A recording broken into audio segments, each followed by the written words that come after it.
Let's talk energy. Why your energy drops every decade and how to take it back. That's on the agenda today.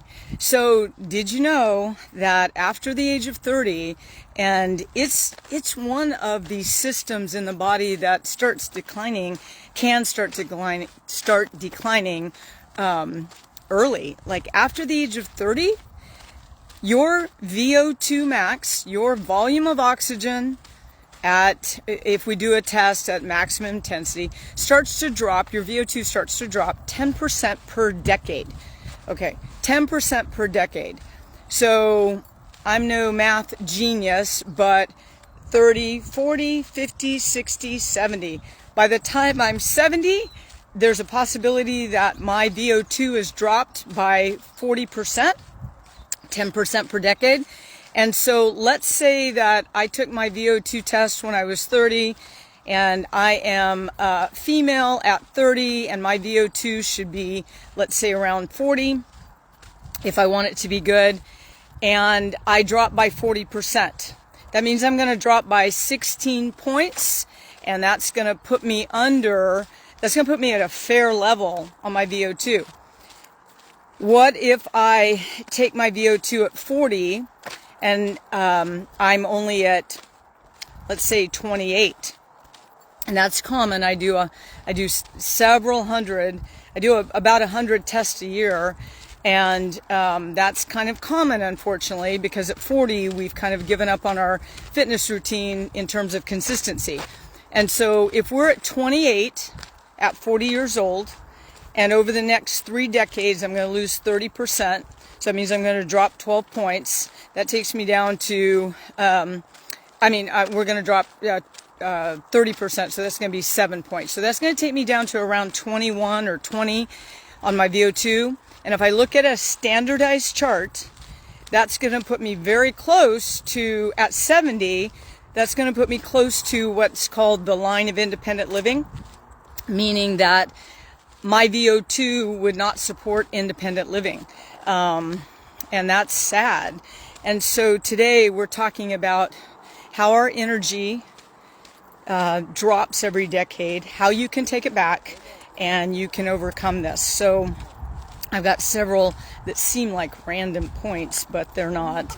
I'm not alone on the trail. There's a little dog I don't want to scare.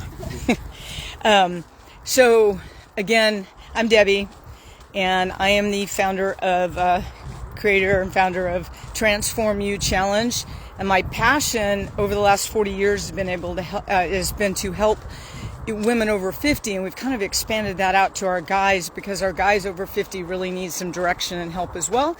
But for 40 years, I've pondered many things in fitness, but over the last 5 years, my attention has been on our VO2 for many reasons, and I'm rolling out. The last 2 weeks, I've been talking to you about energy and how everything in your life requires energy. Everything. And today I want to try to give you some detail about that without boring you to death. But I think once you have the knowledge, you can make better decisions and we can age better. My whole passion now at 63 is how well can we age? Who wants to not age well? That just sounds terrible. And so it really does boil down to a few things done consistently. And I haven't brought up muscle, and there's a role there. And I know that the world is muscle centric right now, but I can tell you this, that without a good VO2, you won't get the muscle and the muscle strength and the muscle power that you're looking for either. So today I want to try to share a few seemingly random points, but they all tie together with your energy that you produce and how your body produces it.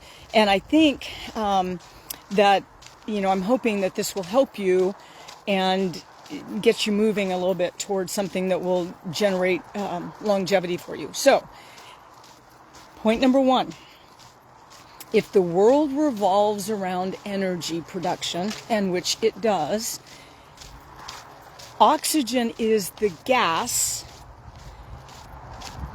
that allows that energy production to happen. And you have two systems and I'm speaking generally, all of my, physiology buffs, or all of our physics buffs, they might come at me with some comments, but I don't care. I want to take this down so that everybody can use it and it's meaningful to everybody. And so I'm speaking in some general terms. But generally speaking, you need oxygen for all of the energy that you're going to produce, particularly in the aerobic phase. In the anaerobic phase, the oxygen doesn't become quite the critical piece of you doing that activity, but that's at a really high level. So you need oxygen, and then at the lower end, your body likes to liberate fat and use that for fuel. And your energy is produced by something called ATP, and it's in your mitochondria that all of this takes place. And so if we look at, I need oxygen, and that's how I create energy. It happens in my little energy warehouses in the mitochondria. And if I don't have enough oxygen uptake, okay, the amount of VO2, the volume of oxygen that my muscles uptake, then it only stands to reason we can all understand that I just wouldn't have as much energy. There just wouldn't be there. It wouldn't be there. And so you can see why every decade, if you're allowing your VO2 to drop by 10%, it's no wonder that by the time we get to our mid 60s and 70s, people are complaining about my energy level has dropped. We're not producing as much energy as we were before because our VO2, the volume of oxygen that you have, is simply not there. It's just not there for you to produce the energy.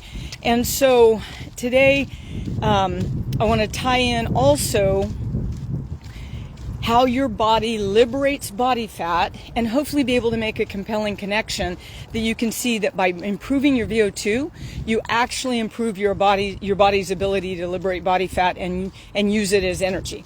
So the first law of thermodynamics, and I am not a physics major at all, disclaimer, but the first law of thermodynamics is energy is neither created or destroyed, it simply changes form. So over the last 5 years, maybe you've put on 20 or 30 pounds.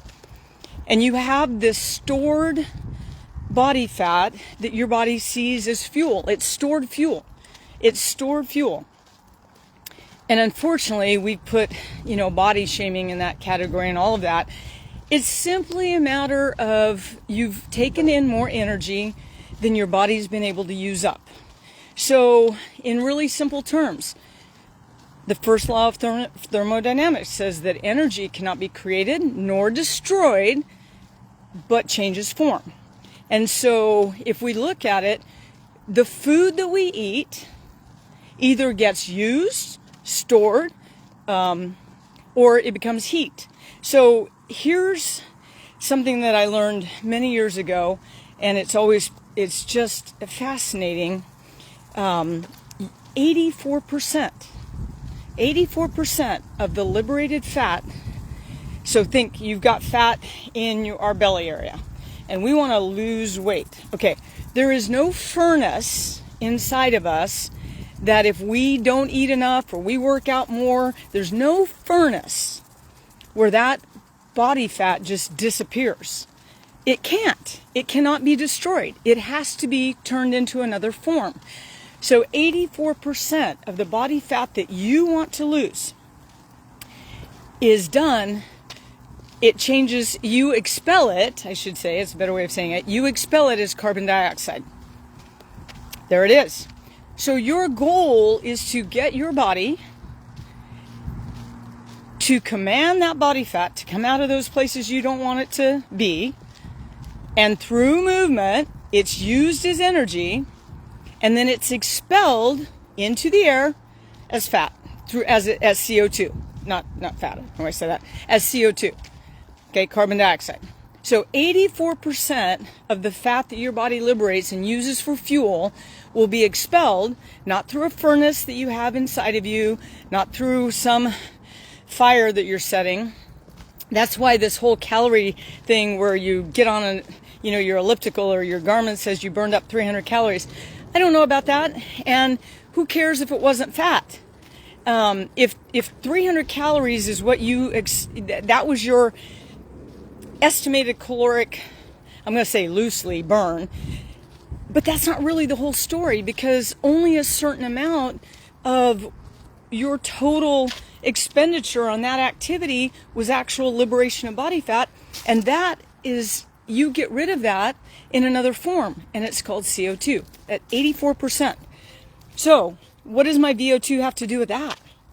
Well, if you look at a VO2 report, we can actually see when the body likes to use oxygen, or when it likes to use glucose, and we can actually customize where you should be so that you can liberate the most body fat, and as you expel that fat as carbon dioxide, we can make that more efficient.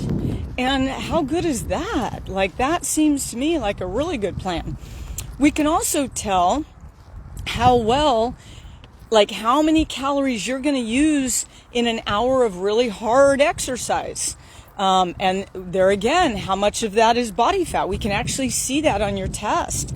And we can calculate how many fat calories your body liberates every minute in which activity. And so there's a lot of information there. If you'll just drill down in a VO2 test, we can come up with all kinds of details about what happens with your body. So back to my original statement, every year or every decade, your VO2 naturally begins to degrade. It drops, but it doesn't have to be that way. I took my first VO2 test almost 15 years ago, and it has not changed. And I've done 2 or 3 tests subsequent to that. So over the last 15 years, my VO2, even though I've aged 15 years, my VO2 has remained the same. And I train to keep it that way. So I have a customized program that I even use for myself. And that's one of the reasons that I've been able to keep my body fat where I want it. I look at my composition and I look at my body fat composition, and that's one of the reasons, because I know how to balance my energy, and part of the information that helps me do that is what I get off of my VO2. So every decade, unfortunately, we can lose 10% of our VO2, but it doesn't have to be that way. Remember last week I said all VO2 is improvable. Okay, all VO2 is improvable. And so you can start today, make a choice today, get your VO2 test done. It's worth the investment. It's not a cheap test, but it's not outrageous. It's so worth the investment.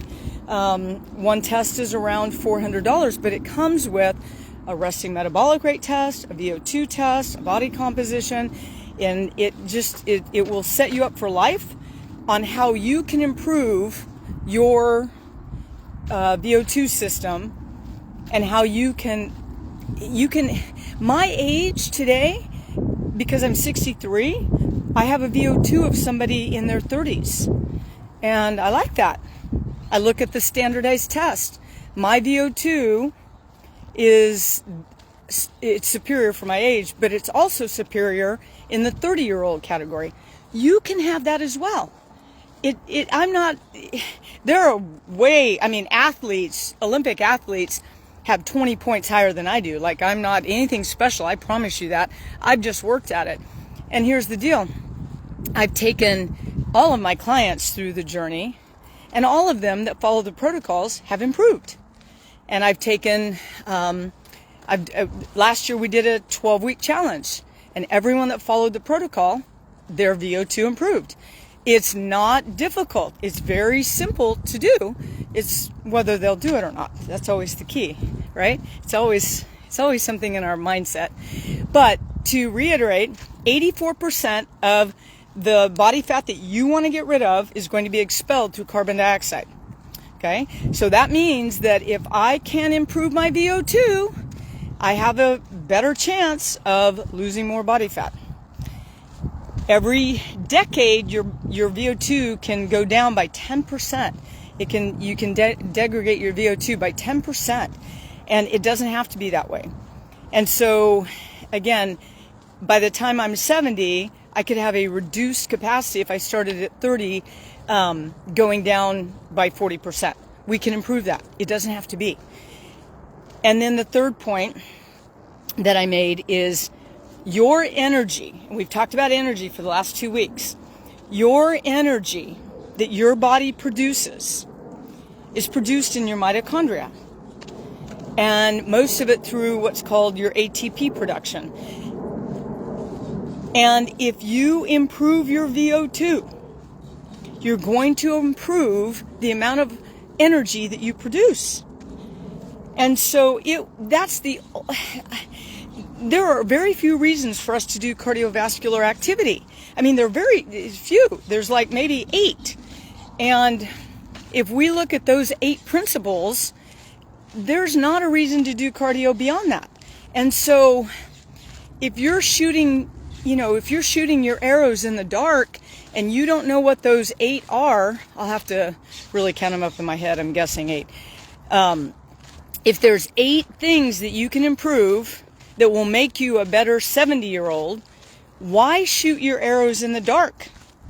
That to me seems like what a waste of time. Why get on the elliptical machine or the bike or the rower or go running if you have no idea how you're benefiting your system?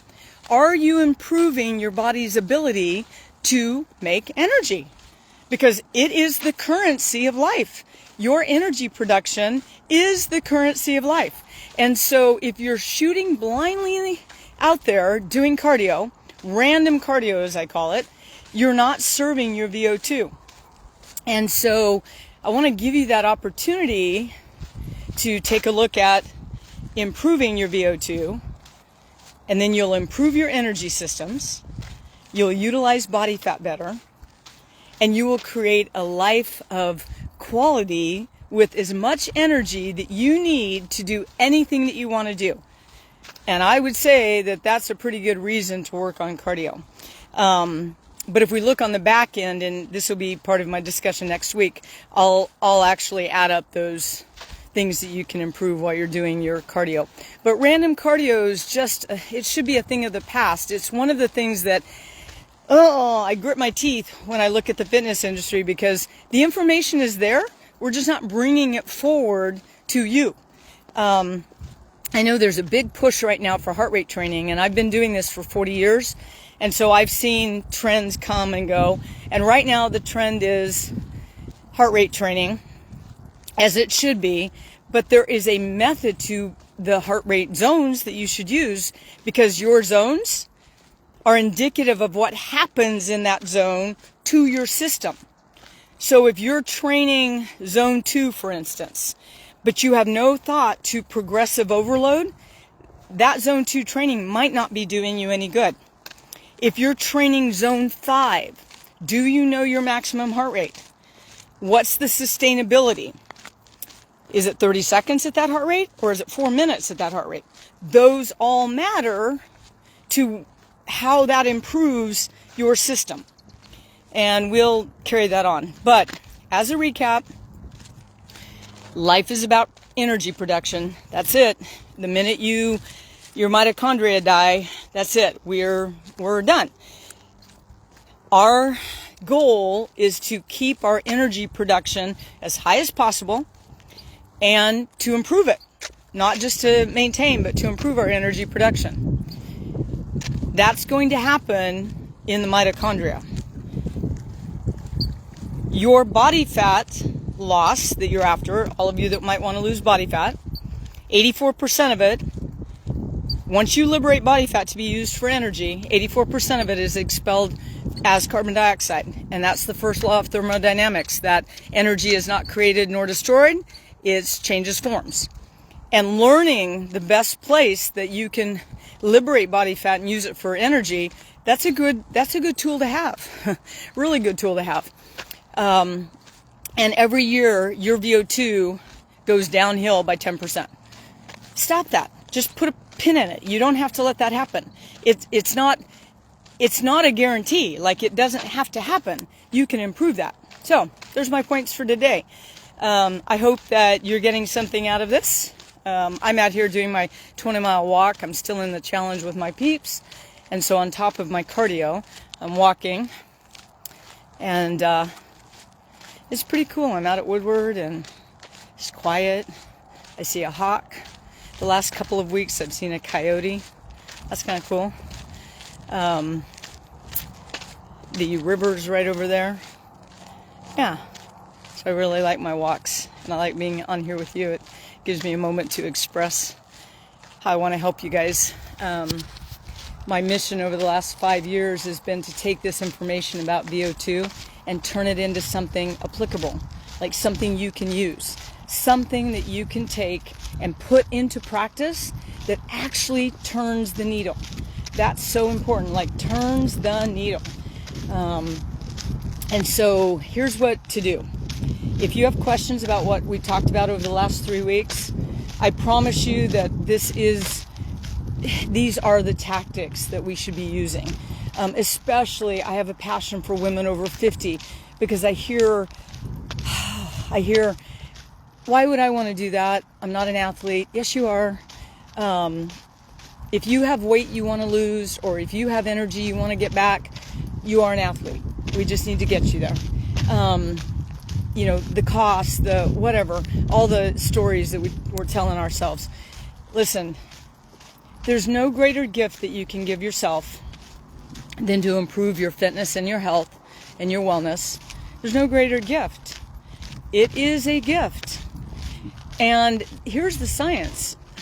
Dr. Vonda Wright, she brought up one study. Now, I haven't gone and vetted it myself, but I really trust her body of work. There is evidence to prove that we should not see tissue degradation, so like muscle tissue degradation, until mid-70s.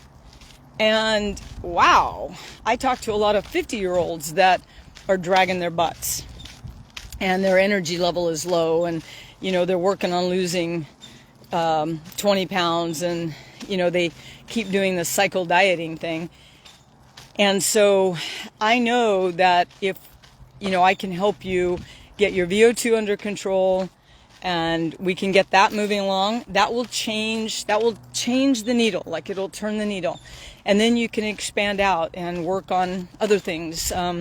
I believe that there are 7 pillars, and we just added the spiritual pillar this last year because of my clients, but there are 7 pillars that relate to your fitness and your health, and the VO2 is like that, just one underpinning that we got to get straight, because it ties into your energy, your nervous system, your ventilatory efficiency, the way you use body fat for fuel, all of that. So you get that one under control, and you are way ahead of the game, way ahead of the game.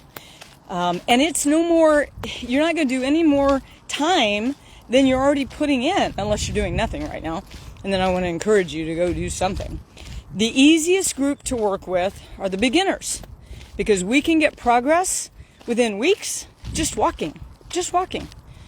Now, after 6 weeks, it becomes something else. You're probably going to need to get on a bike, learn how to run, get on a rower, something where we can work on performance. But in the beginning, just go out and walk.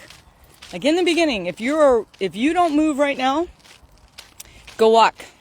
That's going to start the process of improving your VO2. Go walk. And then after 6 weeks, we can talk about it. But first, knowing your numbers and not doing random cardio, that's the place to start. Okay? And it all does have a point. It's not just for athletes. It used to be. VO2s used to be just for athletes. Not anymore. And when I got my test 12 years ago, there weren't a lot of places I could go, or 15 years ago. It's 15 years ago. There weren't a lot of places to go to learn how to use it. And so that's why over the last 5 years, I've really took a deep dive in how I can use this information to help women. And now I'm expanding out to the guys because they need our help too. So I hope that's helped. I'm going to sign off as I wrap up my 4 miles out here. Hoping one of those hawks doesn't see me as a good food choice, right? Or that coyote. Woo, that would not be good. I'm a pretty fast runner, but I don't think I can keep up that kind of speed.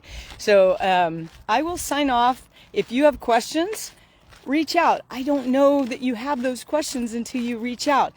I do my darndest to get back in here, to look at comments. Sometimes it's hard on my phone. I have to get to my laptop, but I do try to get on my on the comments. Or you can DM me. Or you can give me a call. Right? Call me. A lot of you have my phone number. You can text me or call me. Just text me.